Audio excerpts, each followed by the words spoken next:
We've been talking all along, for all the focus on the OPEC Plus agreement, it doesn't mean a lot if we don't see the reduction in output on the US side as well, right? So in terms of what is at play here, a pretty extraordinary proposition, but we are in extraordinary times for this oil market.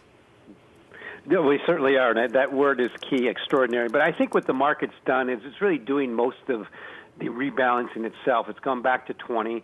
And WTI crude oil 20 is the most widely traded price since the beginning of futures in 1983. So it's gone back to a key level.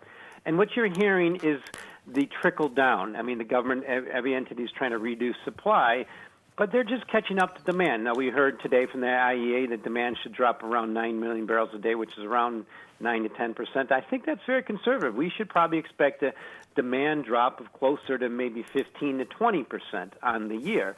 So, but the market's already adjusted. One thing to keep in mind is WTI crude oils on it have down 66% so far this year. That's the worst year in its history. So I think the market's just stabilizing around 20, and it should be trading around this range for a long time. What are we seeing in terms of the glut right now across the U.S.? Yeah, well, the glut's quite extreme. One thing that came out today was U.S.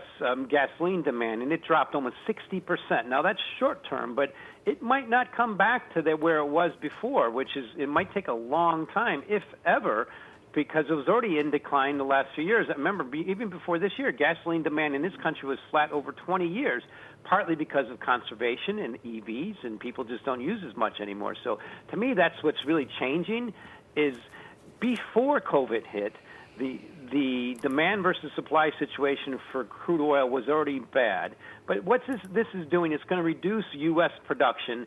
The thing is, within about a month, supply is going to be backed up. But I think one people should look at this is crude oil is a big example of just how bad this demand destruction is globally, and that really hasn't showed up in the stock market yet.